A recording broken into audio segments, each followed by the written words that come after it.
الحمد للہ وحدہ والصلاة والسلام علی من لا نبی بعدہ اما بعد فاعوذ باللہ من الشیطان الرجیم بسم اللہ الرحمن الرحیم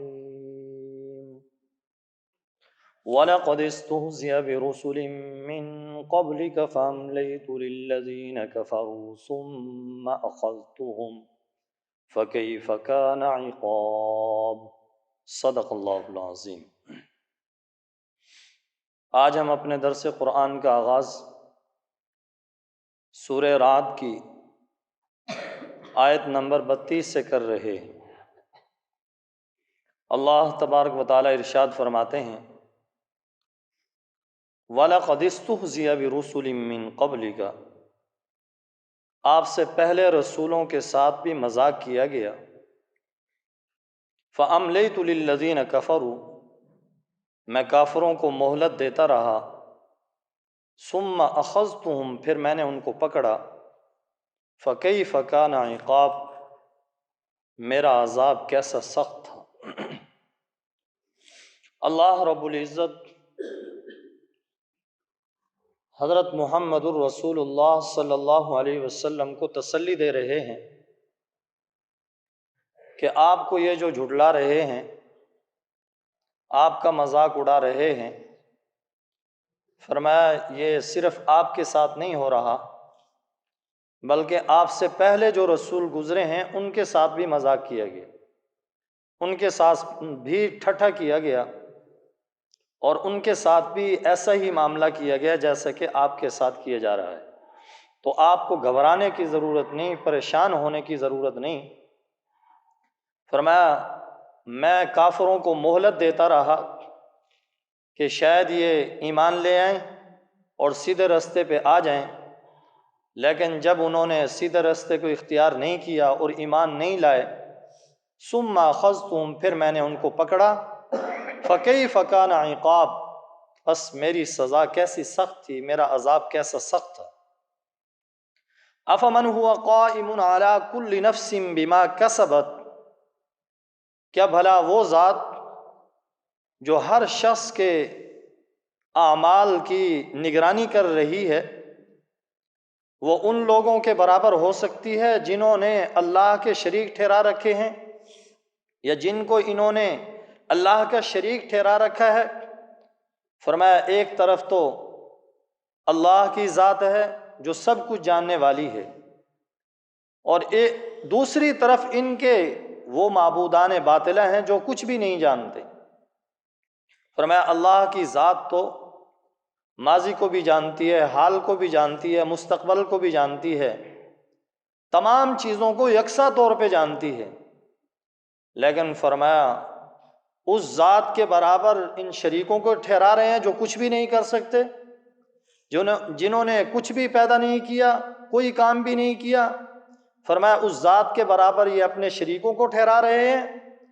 فرمایا قل سموہم، آپ فرما دیجئے ان کی حقیقت تو بتلاؤ، تم نے ان کے نام رکھ رکھے ہیں، صرف نام ہی نام ہیں وگرنہ حقیقت ان کی کچھ بھی نہیں ہے۔ فرمایا تم نے بس یہ بنا رکھا ہے کہ یہ فلاں بت ہے، یہ لات ہے، یہ منات ہے، یہ عزا ہے۔ فرمایا تم نے بس ان کے نام رکھ رکھے ہیں وگرنہ ان کی حقیقت کچھ بھی نہیں ہے۔ اللہ رب العزت کی ذات تو پیدا کرنے والی بھی ہے، مارنے والے بھی ہے، زندہ کرنے والی بھی ہے، جلانے والی بھی ہے، اور موت و حیات کی مالک بھی ہے۔ کیا انہوں نے بھی کچھ کیا ہے؟ انہوں نے تو کچھ بھی نہیں کیا۔ فرمایا بس نام ہی نام ہے اور کچھ بھی نہیں ہے۔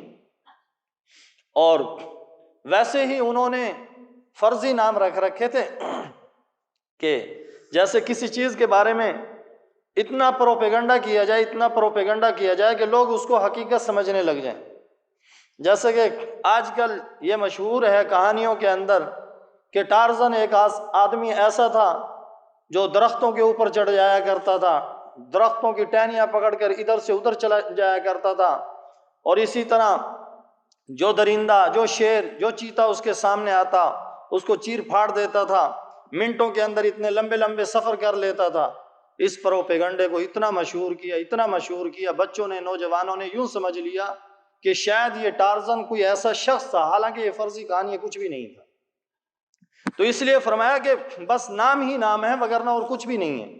ام تنبئونہ بما لا یعلم فی الارض ام بظاہر من القول، کیا تم اللہ کو وہ شریک بتلا رہے ہو جن کو اللہ زمین میں نہیں جانتے، ام بظاہر من القول، یا ویسے ہی فرضی باتیں ہیں جن کی حقیقت کچھ بھی نہیں ہے؟ یعنی اگر اللہ کے ساتھ کچھ اور بھی شریک ہوتے تو اللہ تو ان کو جانتے۔ فرمایا اللہ تو ان کو نہیں جانتے، حالانکہ اللہ تو ہر چیز کو جانتے ہیں، ہر چیز کا علم رکھتے ہیں۔ اگر اللہ کے شریک ہوتے تو اللہ ان کو بھی جانتے، تو اللہ تو نہیں جانتے، معلوم یہ ہوتا کہ اللہ کا شریک کوئی نہیں ہے۔ فرمایا ام بظاہر من القول، بس یہ ایسی باتیں جن کی حقیقت کچھ بھی نہیں ہے۔ بل زین للذین کفروا مکرهم وصدوا عن السبیل، بلکہ کافروں کے لیے ان کے مکر کو مزین کر دیا گیا، وصدوا عن السبیل، اور ان کو سیدھے راستے سے روک دیا گیا۔ بات یہ ہے کہ جب اللہ تبارک و تعالی کسی کے دل پہ مہر لگا دیتے ہیں تو پھر اس کو صحیح بات جو ہے وہ سمجھ کے اندر نہیں آتی، وہ صحیح بات کی طرف نہیں آتا، بلکہ جو غلط بات ہوتی ہے، غلط طریقہ ہوتا ہے، گناہ ہوتا ہے، اسی کے اندر اسے مزہ آتا ہے۔ تو فرمایا بل زین للذین کفروا مکرهم وصدوا عن السبیل، کافروں کے لیے ان کے مکر کو مزین کر دیا گیا، سنوار دیا گیا۔ گناہ کے کام کرتے ہیں لیکن یوں سمجھتے ہیں کہ ہم اچھے کام کر رہے ہیں۔ وصدوا عن السبیل، اور سیدھے راستے سے ان کو روک دیا گیا۔ ومن یضلل اللہ، اور جس کو اللہ گمراہ کر دے، فما لہ من ہاد، اس کے لیے آپ کوئی رستہ دکھانے والا نہیں پائیں گے۔ جس کو اللہ گمراہ کرتے اسے کون راہ راست پہ لا سکتا ہے؟ فرمایا لہم عذاب فی الحیات الدنیا، ان کے لیے دنیا کی زندگی کے اندر عذاب ہے، ولعذاب الآخرۃ اشق، اور آخرت کا عذاب زیادہ سخت ہے۔ فرمایا ان لوگوں کے لیے دنیا کی زندگی کے اندر بھی عذاب ہے، دنیا کے اندر بے سکونی، پریشانی، حوادث، مصیبتیں، یہ فرمایا عذاب ہے، اور آخرت کا عذاب اس سے بھی بڑا سخت ہے۔ آخرت کا عذاب کیا ہے؟ آخرت کے اندر سانپ ہوں گے، بچھو ہوں گے، توق ہوں گے، بیڑیاں ہوں گی، یہ سارے آخرت کے عذاب ہیں۔ وَمَا لَهُم مِّنَ اللَّهِ مِن وَاقٍ، اور ان کو اللہ کی طرف سے کوئی بھی بچانے والا نہیں ہوگا۔ مَثَلُ الْجَنَّةِ الَّتِي وُعِدَ الْمُتَّقُونَ، اس جنت کی مثال جس کا متقیوں سے وعدہ کیا گیا ہے۔ پہلے عذاب کا ذکر کیا گیا، اب ثواب کا ذکر کیا جا رہا ہے۔ پہلے گناہگاروں کا ذکر کیا گیا، اب ایمانداروں کا ذکر کیا جا رہا ہے۔ پہلے اللہ کے باغیوں کا ذکر ہے، اب اللہ سے ڈرنے والوں کا ذکر ہے۔ فرمایا مثل الجنت التی وعد المتقون، اس جنت کی مثال جس کا متقیوں سے وعدہ کیا گیا ہے۔ تجری من تحتها الانہار، جس کے نیچے نہریں بہتی ہیں۔ اکلها دائم وظلها، اس کا پھل بھی ہمیشہ رہے گا اور اس کا سایہ بھی۔ یہ جنت کی نعمتوں کے بارے میں فرمایا کہ اس کا پھل بھی دائمی ہوگا اور اس کا سایہ بھی دائمی ہوگا۔ یہ اللہ رب العزت کا بہت بڑا انعام ہے اور آخرت کی نعمتوں کا ذکر ہے۔ اور یاد رکھیں آخرت کی جو نعمتیں ہیں وہ کبھی بھی ختم نہیں ہوں گی، جیسا کہ حدیث پاک کے اندر رسول اکرم صلی اللہ علیہ وسلم نے ارشاد فرمایا کہ ایسی ایسی نعمتیں اللہ تبارک و تعالیٰ نے چھپا کر رکھی ہیں جن کے بارے میں کسی آنکھ نے دیکھا نہیں، کسی کان نے سنا نہیں، کسی دل پر ان کا واہمہ بھی نہیں گزرا۔ اور قرآن کریم کے اندر سورہ واقعہ کے اندر فرمایا وَفَاكِهَةٍ كَثِيرَةٍ لَا مَقْطُوعَةٍ وَلَا مَمْنُوعَةٍ کے لفظ آتے ہیں کہ ہمیشہ پھل رہے گا ان کا، فرمایا روکا بھی نہیں جائے گا، ختم بھی نہیں ہوگا۔ تو جنت کی جو نعمتیں ہیں ان کو دنیا کے اندر سمجھا نہیں جا سکتا۔ اللہ تبارک و تعالیٰ نے بس ان نعمتوں کا ذکر کیا ہے قرآن کریم کے اندر جن سے لوگ مانوس تھے، جن کو لوگ سمجھ سکتے تھے، انہی پھلوں کا ذکر کیا، انہی انعامات کا ذکر کیا، انہی جانوروں کا تذکرہ کیا، انہی انبیاء علیہ الصلوۃ والسلام کا ذکر کیا جن کے نام عرب جانتے تھے۔ تو فرمایا اکلھا دائم وظلھا، اس کا پھل ہمیشہ رہے گا، وظلھا، اور اس کا سایہ بھی۔ تو دیکھیے دنیا کے اندر آخرت کے پھلوں کی حقیقت کو سمجھا نہیں جا سکتا، یہ تو بس اللہ تبارک و تعالیٰ نے مثال کے طور پہ انسان کو سمجھانے کے لیے یہ چیزیں بتلائی ہیں کہ یہ چیزیں ہوں گی، کہ جن پھلوں سے، جن چیزوں سے عرب کے لوگ مانوس تھے، انہی چیزوں کا تذکرہ کیا گیا۔ فرمایا اکلھا دائم وظلھا، اس کا پھل ہمیشہ رہے گا، اس کا سایہ بھی۔ تلک عقبی الذین اتقوا، یہ ان لوگوں کا انجام ہے جنہوں نے تقوی اختیار کیا، جنہوں نے پرہیزگاری اختیار کی، جو اللہ سے ڈرنے والے تھے۔ وعقبی الکافرین النار، اور کافروں کا انجام آگ ہے۔ والذین آتیناہم الکتاب یفرحون بما انزل الیک، وہ لوگ جن کو ہم نے کتاب دی، یفرحون بما انزل الیک، وہ خوش ہیں اس پر جو آپ کی طرف اتارا گیا۔ ومن الاحزاب من ینکر بعضا، اور انہی میں سے دوسرے گروہ ہیں جو اس کی بعض باتوں کا انکار کرتے ہیں۔ اللہ تبارک و تعالیٰ نے اس آیت مبارکہ کے اندر اہل کتاب کے دو گروہوں کا ذکر کیا، کہ بعض تو وہ ہیں کہ جو کتاب آپ کی طرف اتری ہے، جو وحی آپ کی طرف نازل ہوئی ہے، فرمایا وہ اس پر خوش ہیں، اور فرمایا دوسرے انہی میں سے دوسرا گروہ ایسا ہے جو اس کی بعض باتوں کے منکر ہیں، بعض باتوں کا انکار کرتے ہیں۔ اور ہمیشہ اہل کتاب کے دو ہی گروہ رہے، بعض ماننے والے اور بعض نہ ماننے والے۔ آگے فرمایا قل انما امرت ان اعبد اللہ، آپ فرما دیجئے مجھے حکم دیا گیا ہے کہ میں اللہ کی عبادت کروں، ولا اشرک بہ، اور میں اس کے ساتھ شریک نہ ٹھہراؤں، الیہ ادعو و الیہ مآب، اسی کی طرف میں دعوت دیتا ہوں، و الیہ مآب، اور اسی کی طرف میرا لوٹنا ہے۔ چونکہ بنیادی جو مضامین ہیں قرآن کریم کے اور اسلام کے جو بنیادی عقیدے ہیں وہ تین عقیدے ہیں: توحید کا عقیدہ، رسالت کا عقیدہ، بعث بعد الموت کا عقیدہ۔ اس آیت مبارکہ کے اندر جو ابھی حصہ تلاوت کیا گیا، اس کے اندر ان تینوں عقیدوں کا تذکرہ کر دیا گیا۔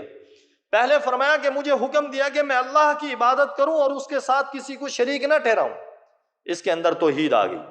الیہ ادعو، اور اسی کی طرف میں دعوت دیتا ہوں، اس کے اندر رسالت آ گئی۔ وَإِلَيْهِ مَآبٌ، اور اسی کی طرف میرا لوٹنا ہے، یہ مرنے کے بعد دوبارہ زندگی کا ذکر ہو گیا۔ وَكَذَلِكَ أَنزَلْنَاهُ حُكْمًا عَرَبِيًّا، اسی طرح ہم نے قرآن کو عربی زبان کے اندر حکم نامہ بنا کر اتارا ہے۔ قرآن کریم کو اللہ تبارک و تعالیٰ نے عربی زبان کے اندر اتارا۔ ایک وجہ تو یہ ہے کیونکہ اس کے پہلے جو مخاطب تھے وہ عرب کے لوگ تھے، اس لیے عربی زبان کے اندر اللہ تبارک و تعالیٰ نے قرآن کریم کو اتارا۔ وگرنہ تو کوئی کہتا کہ آج انگلش زبان جو ہے وہ زیادہ چلتی ہے تو قرآن انگلش کے اندر نازل ہوتا، تو اس لیے چونکہ پہلے جو مخاطب تھے وہ عرب کے لوگ تھے، اس لیے عربی زبان کے اندر قرآن اترا۔ دوسری بات یہ ہے کہ جو عربی زبان ہے یہ جامع زبان ہے، فصیح زبان ہے اور بلاغت والی زبان ہے، ساری زبانوں کی جامع زبان یہ عربی زبان ہے، اس لیے اللہ تبارک و تعالیٰ نے قرآن کریم کو عربی زبان کے اندر اتارا۔ فرمایا وَلَئِنِ اتَّبَعْتَ أَهْوَاءَهُمْ بَعْدَ مَا جَاءَكَ مِنَ الْعِلْمِ، اگر آپ نے ان کی خواہشات کی اتباع کی بعد اس کے کہ آپ کے پاس علم آ گیا، مَا لَكَ مِنَ اللَّهِ مِن وَلِيٍّ وَلَا وَاقٍ، آپ کے لیے اللہ کی طرف سے نہ کوئی مددگار ہوگا نہ کوئی بچانے والا ہوگا۔ اللہ رب العزت سے دعا ہے کہ اللہ رب العزت ہم سب کو صحیح معنی میں خالصتاً اپنی عبادت کی توفیق نصیب فرمائے اور قرآنی احکام کو سمجھ کر اللہ رب العزت اس کے مطابق عمل پیرا ہونے کی توفیق نصیب فرمائے۔ وآخر دعوانا الحمدللہ رب العالمین، الحمدللہ رب العالمین۔ اللہم صلی علی سیدنا و مولانا محمد وعلی آل سیدنا و مولانا محمد وبارک وسلم وصلوا علیہ۔ اے اللہ ہم سب سے راضی ہو جا، اپنی رضا مبارک ہم سب کو نصیب فرما۔ اے اللہ درس قرآن کو قبول و منظور فرما، کمی کوتاہیوں کو اپنے فضل و کرم سے معاف فرما۔ اے اللہ جتنے حضرات شریک ہیں سب کی بخشش فرما، قبولیت نصیب فرما، سب کی حفاظت فرما، سب کی جائز حاجات کو پورا فرما، سب کو پریشانیوں سے محفوظ فرما۔ اے اللہ ہم کچھ نہیں ہیں، اس قرآن کریم کے واسطے سے اے اللہ ہم سب کے سارے کام بنا، اے اللہ ہم سب کو اپنی زندگیاں، اپنی جوانیاں، اپنا مال دھن دولت، اپنے بیوی بچے اولاد سب کچھ قرآن کے لیے لگانے کی توفیق نصیب فرما۔ اے اللہ پوری زندگی اے اللہ قرآن کریم کے ساتھ وابستہ فرما، اس سے تعلق نصیب فرما، اس کو حرز جان بنانے کی توفیق نصیب فرما، دن رات تلاوت کی توفیق نصیب فرما۔